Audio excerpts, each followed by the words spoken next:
Halo semuanya, selamat datang di pembahasan kita kali ini. Pernah kepikiran gak sih, apa sebenarnya arti dari kata cerdas?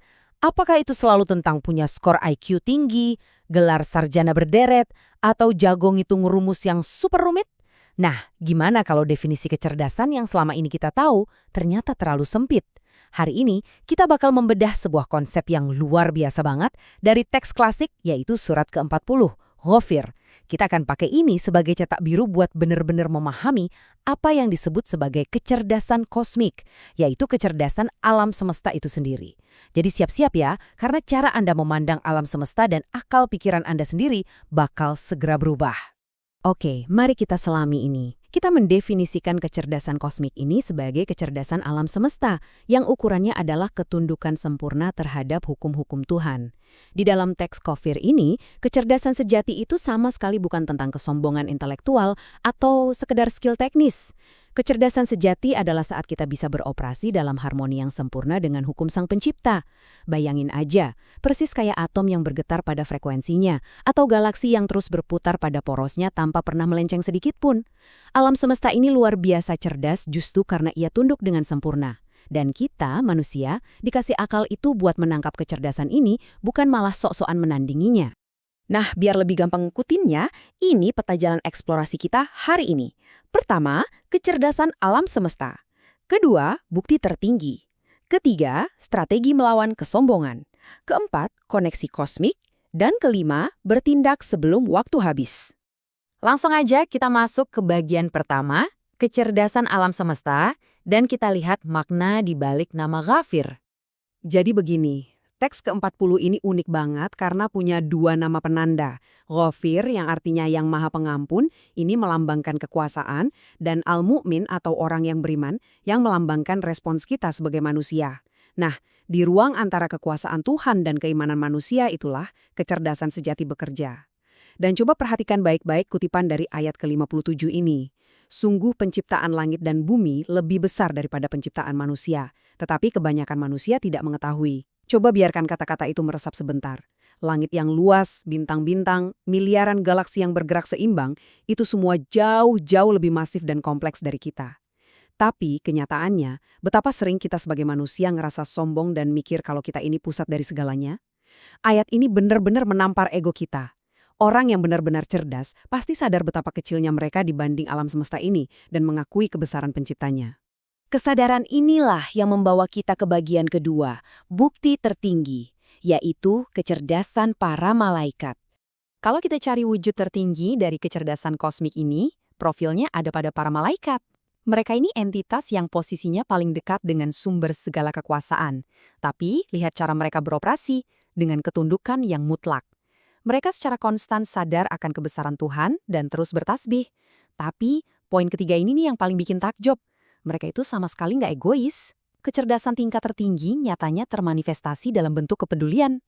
Bayangin, para malaikat ini sibuk memohonkan ampunan buat kita, manusia-manusia beriman di bumi. Ini adalah bukti telak kalau kecerdasan sejati itu nggak pernah arogan atau mikirin diri sendiri. Kecerdasan sejati itu sangat aware, sangat tunduk, dan punya kepedulian yang mendalam ke pihak lain. Sekarang, mari kita turunkan lensa kita ke bumi. Melihat sejarah manusia di bagian ketiga, strategi melawan kesombongan. Wah, ini adalah salah satu perbandingan paling menarik di teks ini. Kita dihadapkan pada kontras yang sangat tajam antara dua tipe kecerdasan manusia. Di satu sisi, ada laki-laki beriman dari keluarga Firaun. Dia ini cerdas banget secara strategis. Dia menyembunyikan imannya buat melindungi Musa dari dalam. Dia nggak frontal, nggak gegabah. Dia tahu persis kapan waktunya angkat bicara dan kapan waktunya tutup mulut. Kecerdasannya selaras banget dengan harmoni alam semesta. Terus, di sisi satunya lagi, kita punya Firaun. Jangan salah, secara teknis dan politik, Firaun itu jenius. Dia punya kekuasaan dan militer yang luar biasa. Tapi sayangnya, semua tindakannya disetir penuh sama egonya. Dia berisik, arogan, dan ujung-ujungnya, gagal total. Nah, kesalahan fatal Firaun ini terekam dengan sangat jelas. Bayangin aja, dia nyuruh menterinya si Haman buat ngebangun menara yang super tinggi. Buat apa? Karena dia pikir dengan kehebatan arsitektur dan teknisnya, dia bisa secara fisik naik ke langit buat ngeliat Tuhannya Musa. Ini kan secara harfiah adalah puncak kebodohan. Masa iya realitas spiritual yang kosmik mau dijangkau pakai batu bata dan logika fisik doang? Ini jadi pelajaran telak buat kita.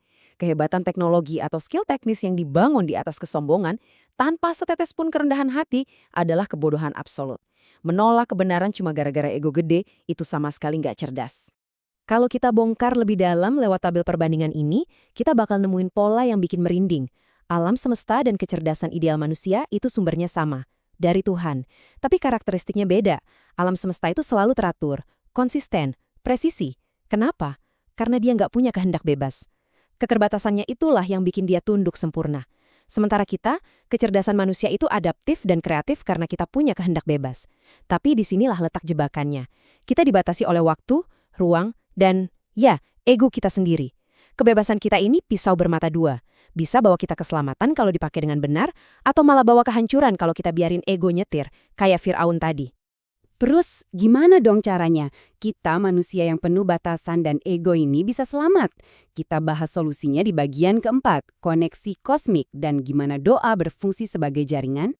Kuncinya ternyata ada di ayat ini, berdoalah kepadaku niscaya akan aku perkenankan bagimu. Mulai sekarang saya pengen Anda ngeriset cara Anda memandang doa. Doa itu bukan sekedar ngajuin proposal permintaan atau nulis daftar keinginan kayak nulis surat ke Sinterklas, sama sekali bukan. Doa itu semacam password, sebuah mekanisme canggih buat mengaktifkan koneksi Anda ke jaringan kecerdasan paling tinggi di alam semesta ini. Kenapa saya bilang gitu? Karena pas Anda berdoa, secara otomatis Anda lagi melakukan 3 hal yang super cerdas. Pertama, Anda lagi menghancurkan ego Anda sendiri, ngaku kalau Anda itu nggak cukup pinter untuk nyelesain semuanya sendirian. Kedua, Anda menyadari kalau ada kecerdasan yang jauh lebih tinggi yang lagi ngatur kosmos ini. Dan yang ketiga, Anda langsung mencolokkan kabel koneksi Anda ke sumber bantuan yang mutlak. Makanya, wajar aja kalau orang sombong itu malas berdoa. Mereka pikir mereka udah cukup pinter buat berdiri sendiri. Padahal, kesombongan itulah yang mutusin koneksi mereka dari power alam semesta yang sebenarnya. Jadi, berdoa itu nyatanya adalah tindakan para intelektual sejati. Nah, sampai di titik ini, saya mau Anda berhenti sebentar. Coba tanyain pertanyaan kritis ini ke diri sendiri. Berdasarkan semua hal yang udah kita bahas tadi, apakah kecerdasan atau akal yang Anda bangga-banggakan sekarang ini benar-benar lagi bekerja untuk nyelamatin Anda? Atau jangan-jangan ego di dalam kepala Anda itu diam-diam lagi nipu Anda, bikin Anda ngerasa lebih hebat dan lebih besar dari yang sebenarnya? Ini pertanyaan yang cukup menegangkan karena ini langsung ngebawa kita ke peringatan paling keras dari teks ini. Dan inilah klimaks dari pembahasan kita. Bagian kelima, bertindak sebelum waktu habis. Sebuah peringatan terakhir. Jadi, bottom line-nya begini. Secerdas apapun Anda, sejenius apapun otak Anda, semuanya bakal nol besar kalau Anda telat bertindak. Teks ini dengan tegas bilang kalau kecerdasan sejati itu soal memakai akal Anda sebelum waktunya habis alias deadline. Ingat Fir'aun? Pada akhirnya dia sadar akan kebenaran. Tapi kapan? Pas air Laut Merah udah mau nenggelamin dia. Telat banget kan? Beriman atau baru sadar setelah azab atau konsekuensi di depan mata itu adalah ciri mutlak dari orang bodoh. Ada hukum kepastian Tuhan yang berlaku di sini. Kalau deadline-nya udah lewat, kepintaran dan logika Anda nggak akan bisa nyelamatin Anda lagi. Biar kita nggak ngulangin kesalahan fatal sejarah, mari kita jadikan semua ini aksi nyata. Gimana sih cara menyerap kecerdasan kosmik ini ke dalam hidup kita sehari-hari? Pertama, coba luangkan waktu sebentar aja tiap hari buat ngamatin alam dan keteraturannya. Kedua, selaraskan kebiasaan Anda, bikin hidup Anda teratur dan sekonsisten alam semesta. Ketiga, jangan pernah bolos berdoa. Ini tombol buat ngaktifin koneksi kosmik Anda. Keempat, pakai kecerdasan strategis. Tahu kapan harus ngomong, kapan harus diam. Kelima, buang jauh-jauh ego dan kesombongan Anda. Dan keenam, yang paling penting dari semuanya, bertindaklah sekarang. Perbaiki diri Anda sekarang juga sebelum jam pasir waktu Anda benar-benar habis. Jadi, saat kita menutup eksplorasi materi kita hari ini, saya mau ninggalin Anda dengan satu pertanyaan tajam untuk direnungkan. Hari ini, detik ini juga, apakah Anda lagi pakai akal Anda cuma buat ngebangun menara kesombongan yang rapuh? Atau Anda lagi memakainya untuk connect, untuk terhubung secara harmonis dengan kecerdasan alam semesta yang luar biasa luas ini? Pilihan itu 100% ada di tangan Anda. Tapi ingat, waktu terus berdetak. Teruslah berpikir tajam, tetaplah merendah, dan gunakan kecerdasan Anda dengan bijak.